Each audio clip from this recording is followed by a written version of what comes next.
Hey guys, oh, I am sad. I'm so sad and I'm very sad. This is Nicky Lord Catfish Farm. I was so sad this morning because when I woke up, I went into my farm, going around, I feeded the table size, the smoke size, and when it was time for me to feed my fingerling, wow, I saw something that was so heartbroken. I was so sad. I met about 100 or 200 mortality this morning. In fact, 200 to 500 mortality. Out of my 10,000 catfish, I had about 200 to 250 mortality this morning. Well, I was sad, but I didn't let that weigh me down. I swim into action. I reduce the water to the barest minimum, get a fresh water and flush it out. At a time when I was flushing the water out, the waste cover went out and all the fish ran out. That one had to be another job that I paused to attend to the fingerling.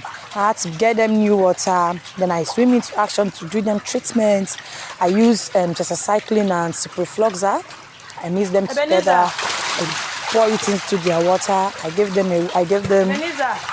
put a fresh water for them, then I put the drug. So I now went into action to start picking the fingerlings that left the pond.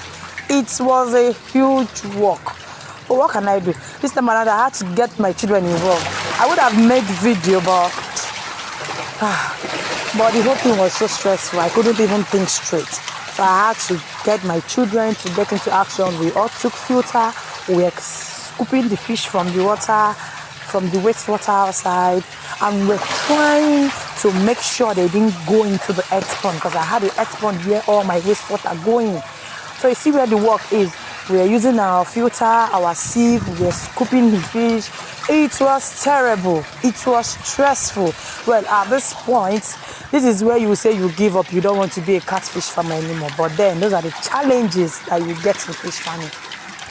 After I finished scooping them out, I knew I got about 90% of them that left. I would say I got about 100% of them. So I had to go back to my fish. Then it was about 3 hours later, I drain out the water, give them a new fresh water. This time around, and I did a salt water treatment. Then, after the salt water treatment, hopefully in the next 3 to 4 hours, then I change their water. I put new one, then I'll be able to feed them for the day. Then tomorrow is another process, because you need to do this for 3 days to know what and where the whole sickness is coming from. I don't know what happened. As of yesterday night, they were fine. I feeded them yesterday in the afternoon. I feeded them in the night. I didn't see any deaths. There was no mortality, nothing.